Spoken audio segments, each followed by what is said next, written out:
Hi, my name is Barb Nangle. I'm the founder of Higher Power Coaching and Consulting.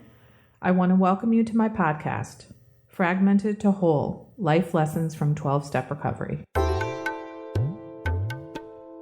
This is episode 38, The Promises of Recovery. Once again, my podcast topic comes from a number of conversations I've had lately with fellows. These in particular about what it looks like to be in recovery. If you're new in recovery, it is probably beyond your wildest imagining to think that the promises that you've heard read in your recovery meetings will actually come true for you. But I'm here to tell you that they do come true and more. I am living proof. I'm going to share here what recovery has looked like for me in my day-to-day life. And all of these things are beyond my wildest dreams in terms of what I expected from recovery. The way I often speak about this is I say that recovery has wormed its way into the cracks and crevices of my life in ways I never could have imagined.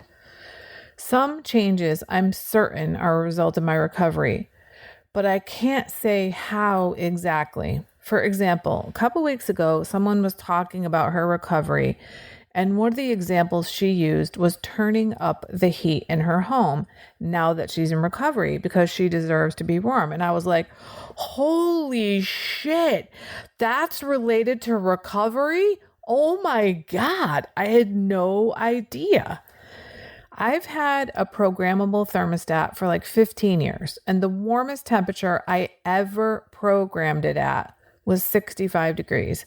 I would occasionally boost it up for brief periods of time to a higher temp, but not for long. And in the last few years, I decided I'm keeping it at 68 most of the time, except at night and when I'm away. And I've been much more comfortable in my home. It never occurred to me that that decision was a result of my recovery until that person said that. I think the idea is I don't have to suffer. I get to be comfortable. I don't have to put up with discomfort in my life the way that I did constantly before recovery. The next thing I'll mention is something I think I spoke about briefly recently, but I want to talk about it in more detail here. And that is, I had a 5-day stretch a few weeks ago where 3 things happened in a row, all of which would have caused me to lose my shit before recovery. But instead of losing my shit, catastrophizing and bitching and complaining to anyone who'd listen, I was like, this is what's happening. It's either going to work out or it's not. The first was I went to see the surgeon who did my shoulder surgery a few years ago because it's been bothering me.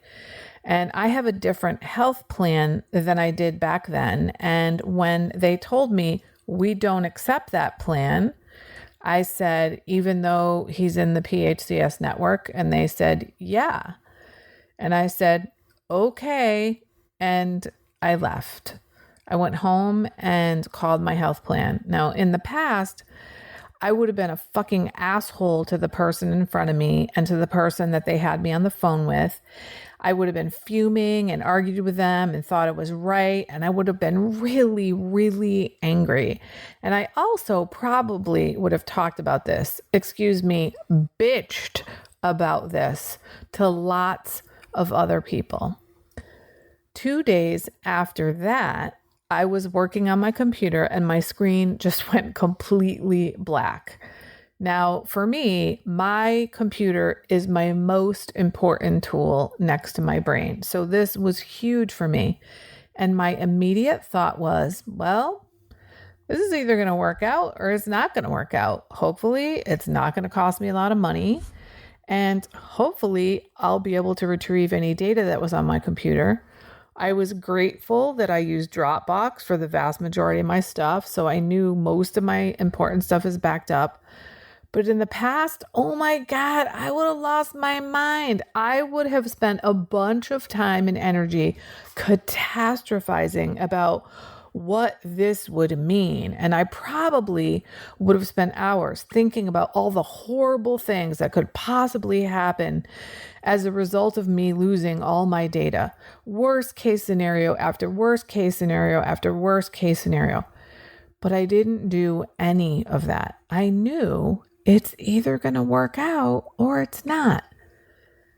Then a couple days after that, I was driving to a meeting an hour away because I was going to be speaking.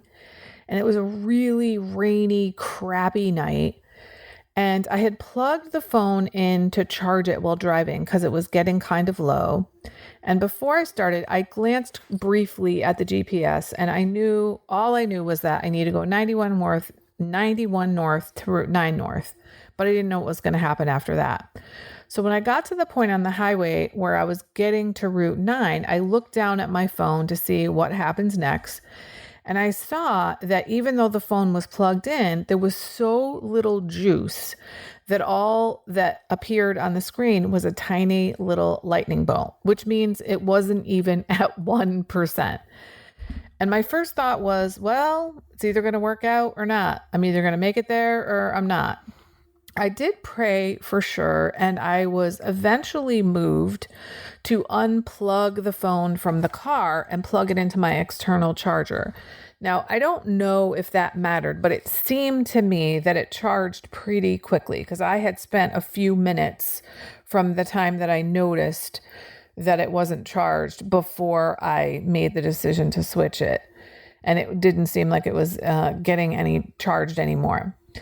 At one point, I actually stopped and got out of my car and got into the trunk to get well, I didn't actually get into the trunk. I reached into the trunk because I knew there was a fork in the road coming where I was going to have to go either west or east on another highway. And I thought I knew I needed to go west, but I wasn't positive. So I wanted to look at the map. Now, mind you, I'm on the side of the highway, pouring rain, freezing cold, fog everywhere, all that kind of stuff. And it was just what I needed to do. And I didn't get all freaked out and I didn't get all pissed off and I didn't get all panicked. And lo and behold, by the time that next fork came along, my phone was charged up enough for the GPS to work. And I got to the meeting about 1 minute later than I had originally expected to get there. So that night, driving there, I would have spent all that time just making myself feel worse and worse and worse and worse if this had happened before recovery.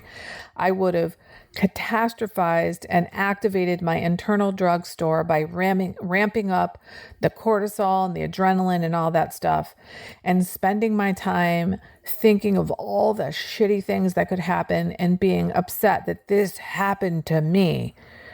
But instead, I was like, it's going to work out or it's not. I had already let the people know I was on my way there. So it's not like they would think Barb is some irresponsible person and just didn't show up. They would have known something happened. And I knew eventually my phone will be charged again at some point and I'll be able to contact them. Now, all three of these things happened in such rapid succession so that it really showed me how far I've come. All three of them, I just sort of took in stride, and it's just amazing to know how I would have handled them in the past.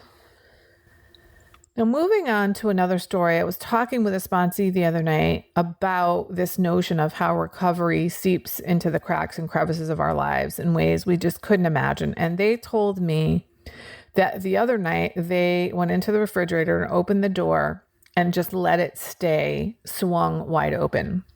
They used to lose their mind when other people did that, but they just stood there and let the refrigerator door swing open while they prepared their food and were completely okay with that. Now, I said, I don't know if I'm that far in my recovery. I don't think I could stand there with the refrigerator door open, but I've had some progress in a number of other areas. I realize that I have all kinds of distorted thinking about things that still continually bubble up in my consciousness.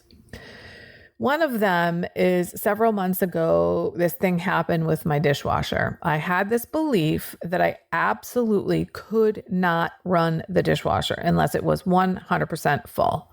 Now, this definitely had to do with being environmentally aware, but also it was like, this is the way things are supposed to be done. This is the right way to do it. And those beliefs were so deeply ingrained in me that I didn't even realize I had those beliefs. They just were.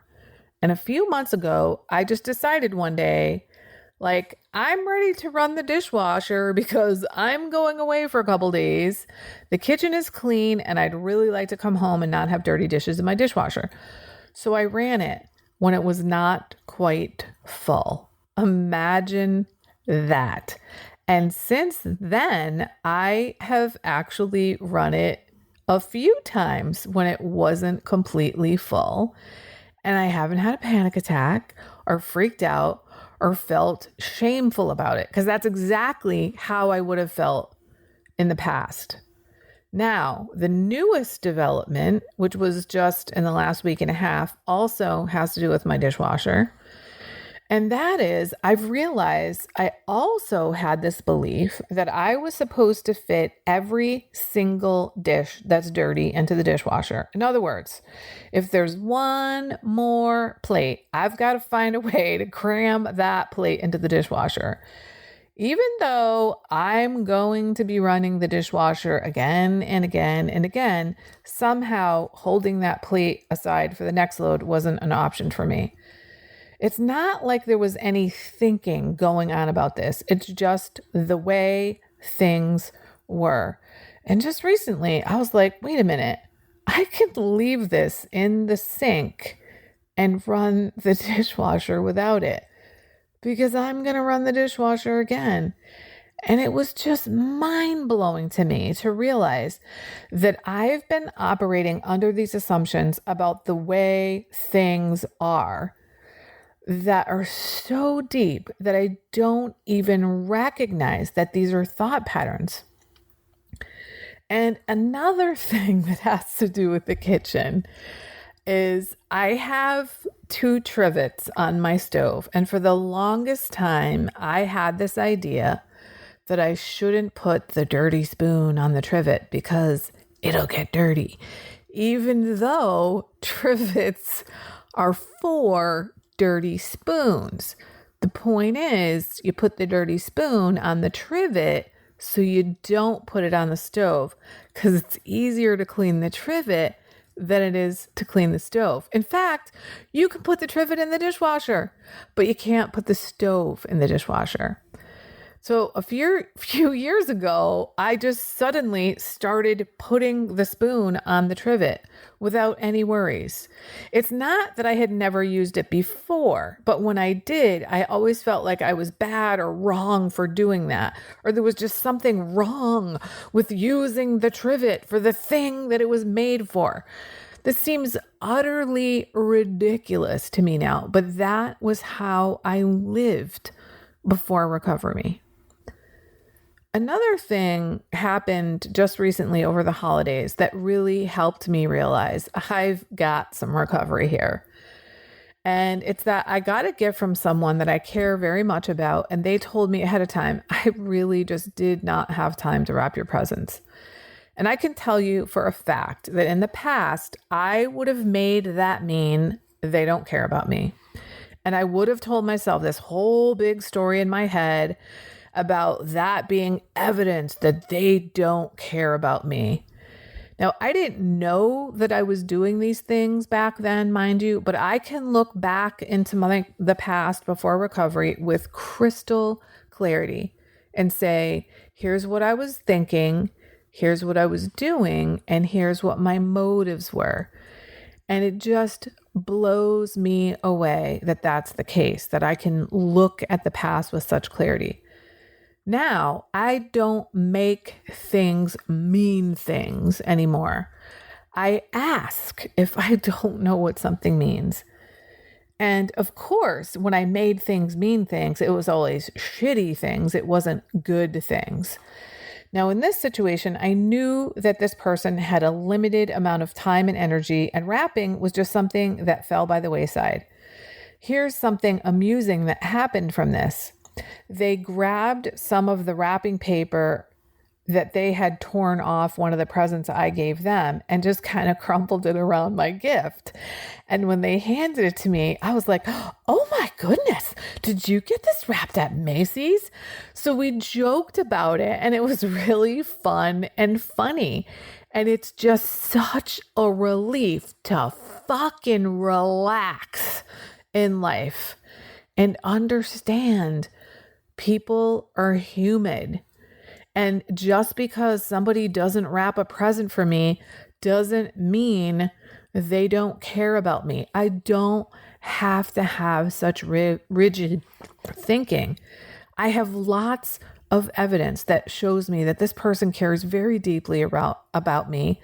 And whether they wrap my presents or not is not reflective of how they feel about me. I could go on and on and on with other examples of ways in which my thinking was so distorted before recovery. I walked around with all these extremely rigid beliefs about how things were supposed to be done that were so entrenched. They were beliefs I didn't even know I had. It was just like, this is the way things are. Brooke Castillo, who runs the Life Coach School, talks about beliefs being thoughts that we just think over and over and over again. They're not necessarily true, but we've just thought them for so long that we think that they are true. And often we've done them for so long that we don't even realize that it's a thought. We think that it's the truth. It's the way things are. And recovery helps us to really examine our beliefs. For me, recovery looks like me letting things go, taking things in stride, not catastrophizing about things happening, assuming things are going to work out one way or another, and also really coming to see some deep assumptions I have, some of which is based on some pretty distorted thinking. Now, some of my thinking originates from someplace rational, like don't run the dishwasher unless it's full because it's a waste of energy. It's the rigidity of the thinking that is just mind-blowing to me. Now, what I've given you here is just a glimpse of what my recovery is like in my day-to-day life. I hope it gives you a glimmer of hope for you to see what could happen for you in recovery. I hope that this new year brings to you all kinds of wonderful promises of recovery. As they say, keep coming back. It works if you work it, and you're worth it. Happy New Year. That's it for today. If you like what you've heard here, then you just might be interested in private coaching with me. If that sounds like you, head on over to my website, which is higherpowercoachingandconsulting.com, and click on the contact menu. I'd be happy to schedule a consultation with you to help you make lasting changes in your life, like I've made deep, lasting changes in my life. My ideal client is someone who is ripe for change, but I'll coach anyone who wants to be happy, joyous, and free. So if that's you, shoot me an email. I'd love to hear from you. Thanks for listening. Be sure to like and subscribe so you can be sure to get future episodes of my podcast. Thanks again.